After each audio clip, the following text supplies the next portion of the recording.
to gather. So we begin with the words of the psalmist, how wonderful that we are here together. We haven't had a potluck in a long, long time. So it is good to be back together and to celebrate Shabbat. It's almost dark. Is it almost dark? We better start then. Hine ma tohu manayim, shevet achim gam yachad. Hine ma tohu manayim, shevet achim gam yachad. Shevet achim gam yachad. Hine gam yachad. Hine ma tohu manayim, shevet achim gam yachad. Hine ma tohu manayim, shevet achim gam yachad. And we begin with our call to worship, that which brings us together as a community in prayer. If you are in a place where you can and would choose to rise, do so. If not, please feel free to rise in your mind. All right, what do we say? Choir? Baruch Hu et Adonai, HaMevorach. Baruch Adonai, HaMevorach le'olam va'ed.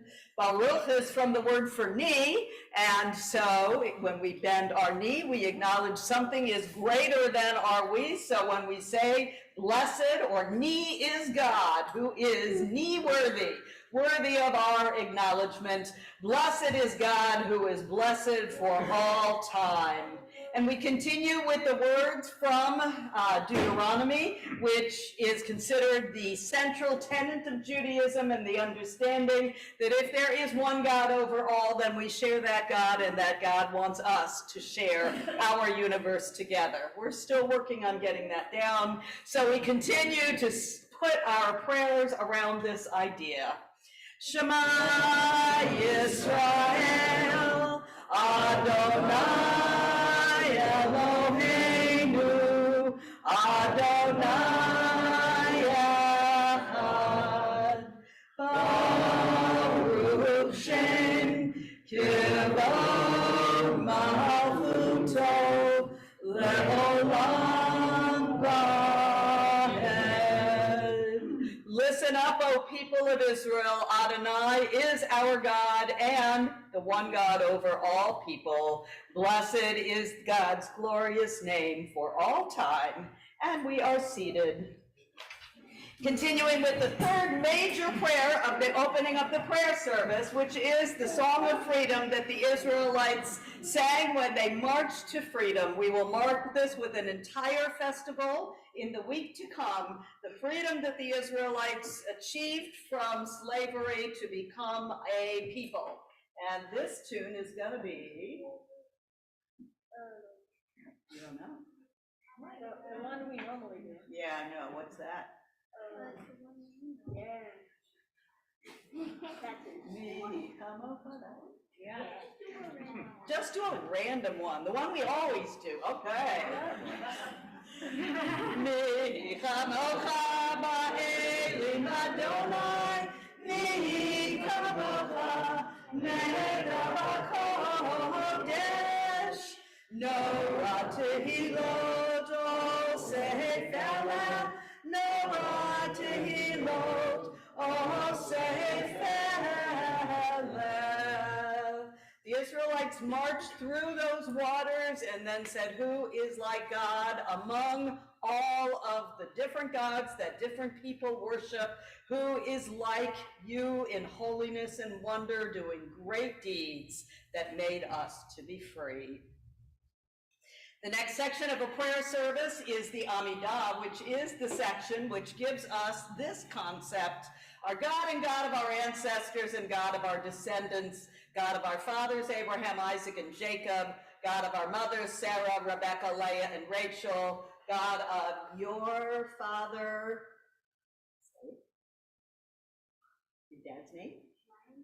And your mother? And your father? And your mother? And we did your father, your mother, right? Did we get your mother? Your mother.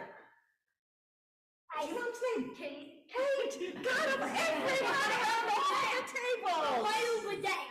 Yeah, there she is. I didn't remember. God of our children and all of our children, great and powerful and awesome God, who loves even the unworthy, creator of all, bless your children, and that's all of us, with freedom and love and health and joy, with peace, with life. Blessed are you, the God of all humanity. And it is, we are told, not a service if we have not prayed for peace. Shalom Rav, may great peace come upon all of Israel. I'll let you turn the next slide when it's time, okay? Where is the slide then? I'll show you. Shalom Rav, Yisrael Amcha, Tasim Le'olam. Shalom Rav, Yisrael Amcha, Tasim Le'olam. Ki ata melech Adon, Le'ol HaShalom. Ki ata melech Adon, Le'ol HaShalom.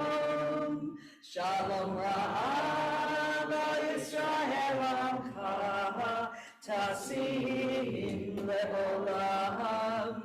Shalom Rav Yisrael Amcha, Tasim Le'olam. Tasim Le'olam. Tasim Le'olam.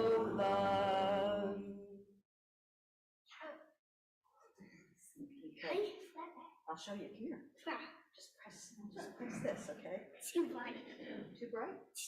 That's too bright. Yeah, don't look there. Yes, press this. Press that. Oh, you did it. You did it.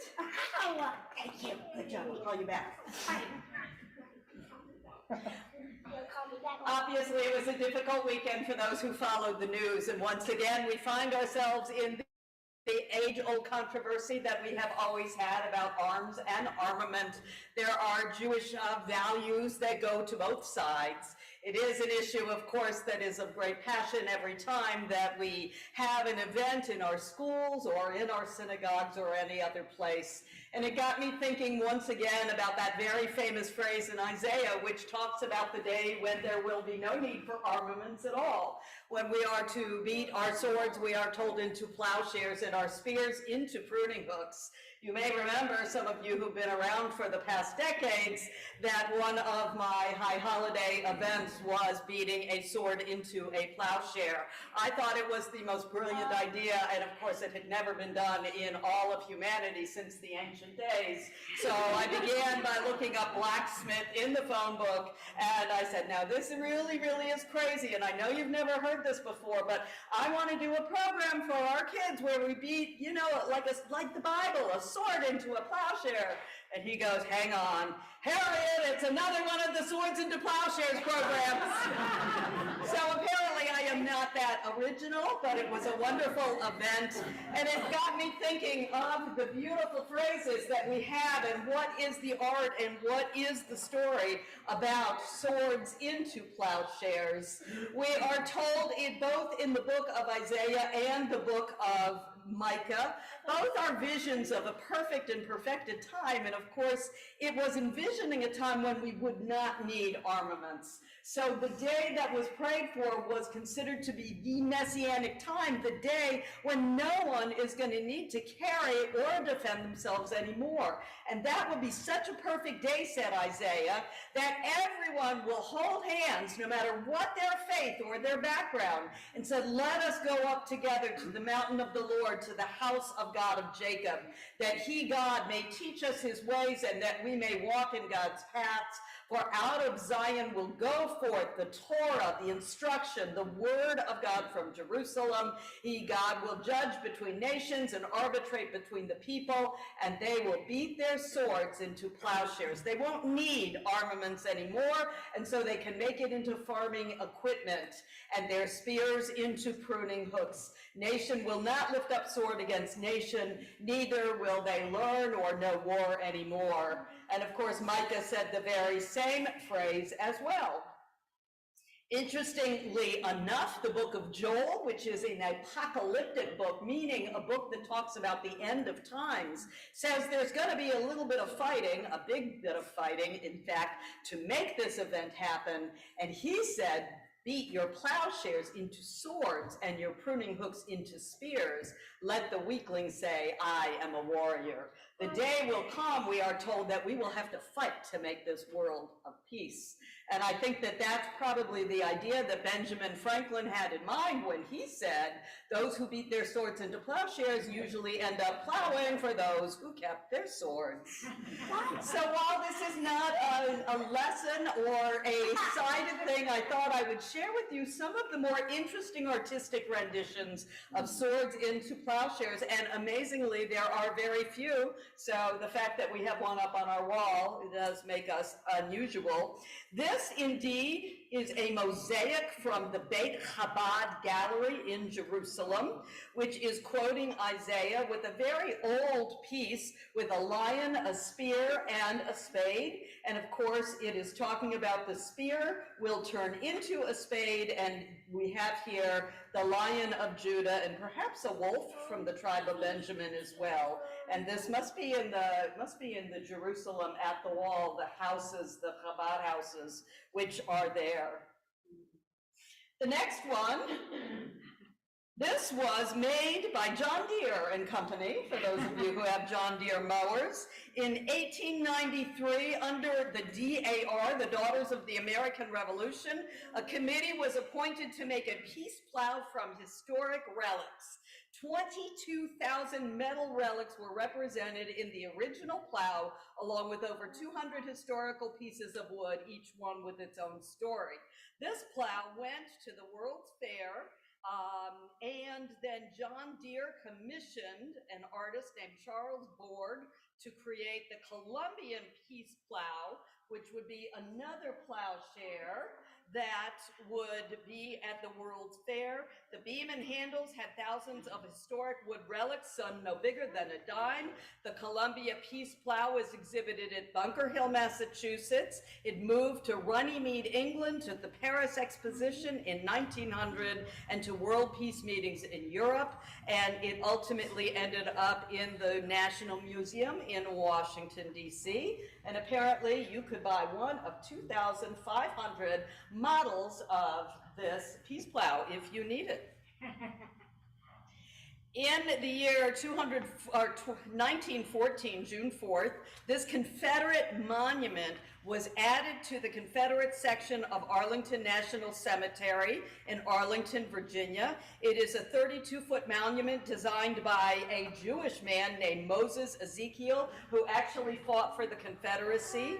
It is topped with a woman representing the South, crowned by olive leaves. Her left hand extends a laurel wreath toward the south, and her right hand is holding a pruning hook, and at her feet it says, "They shall beat their swords into plowshares." Many historians believe that it was a national call to arms during the Spanish-American War that brought Northerners and Southerners together at last. In June of 1900, in the spirit of national reconciliation, Congress authorized that a special section of Arlington National Cemetery be set aside for the burial of Confederate dead. And this artist, Moses Ezekiel, lived in Cincinnati, Ohio. Now, if you have been, I don't know, who's been to Peebles, Ohio? You too can have a little stick in the history. This little plow was in 1957, of all reasons. Northern Ireland, Sweden, Germany, and New Zealand, and many other countries came together in Peebles, Ohio, for an international plowing contest and exhibition. And this, indeed, is a replica of a plow that was erected in honor of the event with the words of plowshares. The most famous image is at the United Nations, a bronze statue sculpted by Yevgeny Vukatik. Who? Evgeny Viktorovich Vukatik. Thank you. What else do you know about it? It's green. Okay, yeah. Well said. Well said. Did they get that on the camera? It represents the wish for the end of all war by converting weapons of death and destruction into peace and productive tools. It was donated to the UN by the Soviet Union. And here is another very interesting one. This was sculpted by a couple of artists, Esther and Michael Augsburger. It depicts the blade of a giant plow, and it's made of 3,000 disabled handguns. It was made in 1994 when there was a gun buyback program coordinated by Washington, D.C. police. They worked for 3 years and erected this in Judiciary Square. And since then, it has moved to many different places, but is currently at the Eastern Mennonite University in Harrisonburg, Virginia.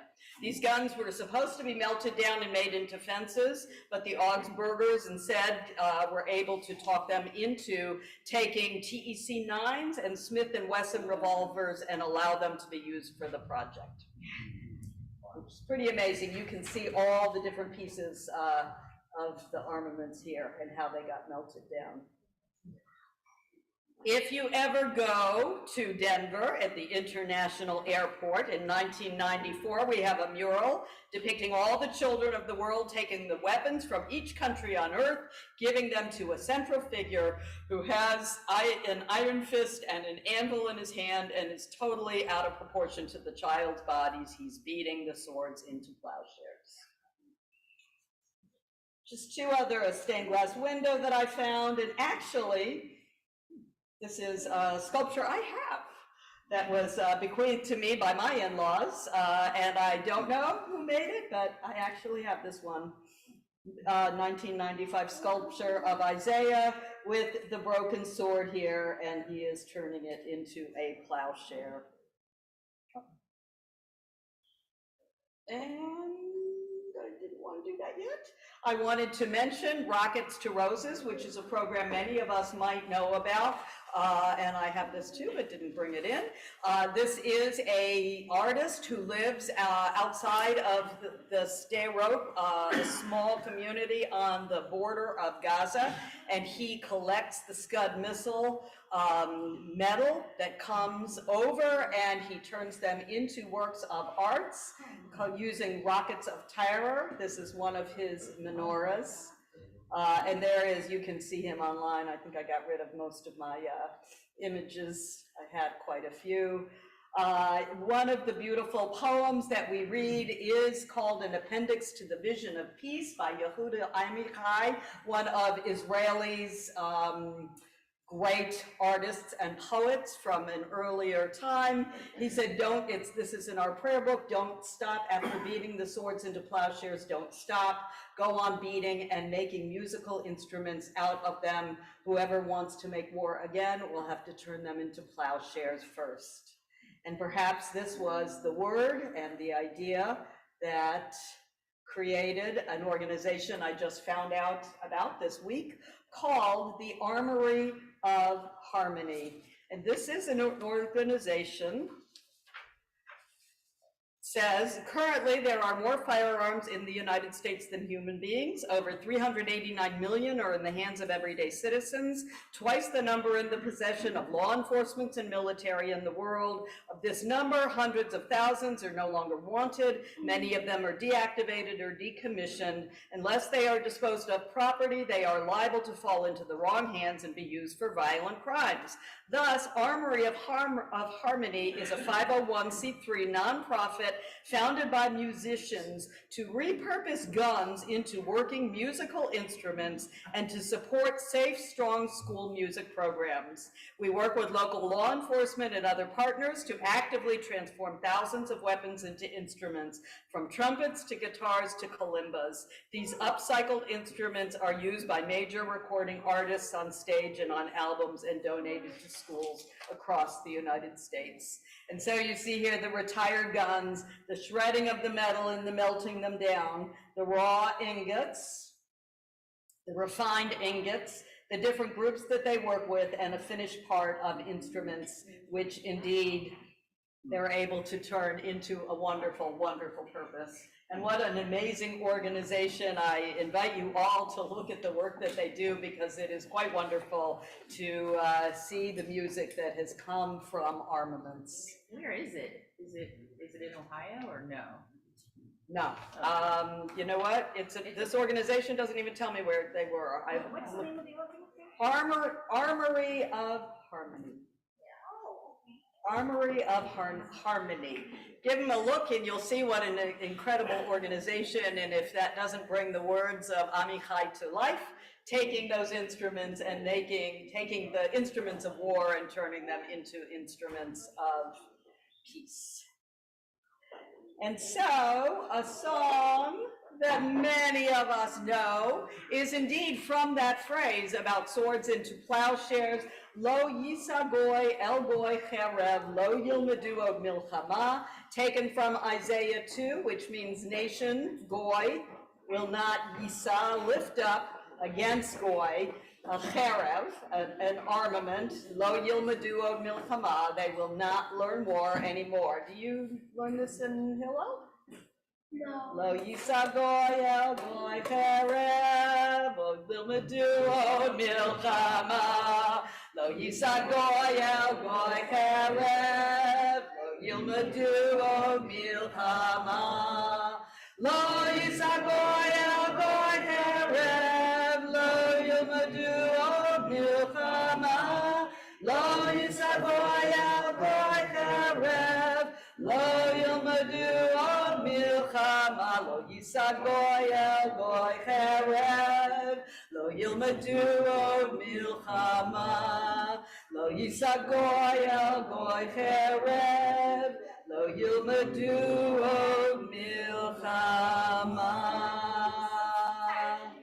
May the day come indeed when there will be no more war, no more battles, where indeed we will be able to turn our instruments that we use for defense and for fighting, for music and for love and for gathering together. We turn to remember those who came before us with our Kaddish prayer on this Shabbat HaGadol, right before Pesach for many of us, or right during Pesach for many of us at the time. We remember these names for our Kaddish prayer: Molly Patterson, Gertrude Phillips, Rabbi Michael Cook, I meant to take the doctor out, Joy Beebe, Sarah Lauber, Vernona Roberts, Julia Stein, Jackie Stone, Charlotte Steinharder, Celia Malbine Feinstein, Sylvia Gray, Catherine Wolfram Neiman, Lillian Adler, David Flagel, Fred Eisenson, Yetta Hecht Marks, and Lois Rubens. And we are sad to speak of the passing and to mark the passing of Marty's mom, Maureen Moody Scott, and just this week also the loss of the Hallis cousin, Jessica Hallie Kirshner. Are there any other names that we observe yahrzeit for on this Shabbat?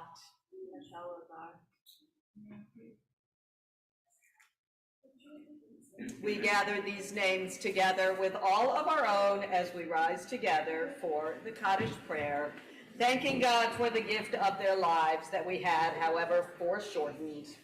Yit gadal v'yitkadash shemei rabbah, v'alma divrach hirutei v'yamlich malchutei, v'hayekon uvyomekon uv'chayei d'chol beit Yisrael, v'agala uv'izman kariv mimru. Amen. Yehei shemei rabbo mivarach le'olam u'lo me'omaya, Yitbarach v'yishtabach v'yipoar v'yivroman v'yitnaseh v'yitadar v'yitaleh v'yitalal shemei d'kudashah b'richlu. La'ela min kol birchata v'shirata tushbachata v'nechemata da'amiran v'alma v'imru amen. Yehei shalom araba min shemaya v'chayim aleinu v'al kol Yisrael v'imru amen. Osei shalom b'mramav v'yaseh shalom aleinu v'al kol Yisrael v'imru amen. May the one who creates harmony on high bring peace to us, to all of Israel, and to all the world. And we say, Amen, and are seated. Osei shalom b'mramav, v'yaseh shalom aleinu, ve'al kol Yisrael, v'imru, amen. Yaseh shalom, yaseh shalom, shalom aleinu, ve'al kol Yisrael, yaseh shalom, yaseh shalom, shalom aleinu, ve'al kol Yisrael, yaseh shalom, yaseh shalom, shalom aleinu, ve'al kol Yisrael, yaseh shalom, yaseh shalom, shalom aleinu, ve'al kol Yisrael, yaseh shalom, yaseh shalom, shalom aleinu, ve'al kol Yisrael. Do we have any news or general welfare or announcements? Yes. Next Sunday is, Saturday night is Kids Make Seder. If you know any kids, you can drop them off, I think 6:30. I don't remember, 6:30 to 8. And we'll have adults to watch you and do prep for Sunday. I like it on Sunday. Then we have a Seder on Sunday that is open to all the community, families, anyone who would like to join. And it'll be really, really sweet event. So, if you're able, please come. Yes, Zeke. I'm going to Washington, D.C. on Tuesday with my mom. How cool. Cool. Zeke's going to Washington with his mom on Tuesday. What other good news do we have? Surely there's other good news, travels, or excitement for Pesach. Our Passover Seder here at Temple Beth Or will be on Thursday night at 6:30 p.m. And then we will also, the next night, have services with Mark Rossio and Rabbi Israel in the sanctuary at 6:30 p.m. as well. And I don't recall what else. No Makor this week, last week of spring break. Correct. Last spring break. So we wish those around us Shabbat Shalom.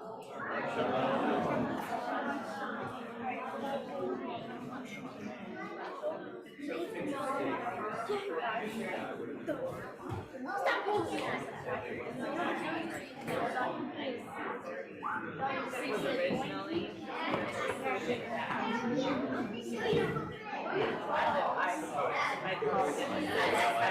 I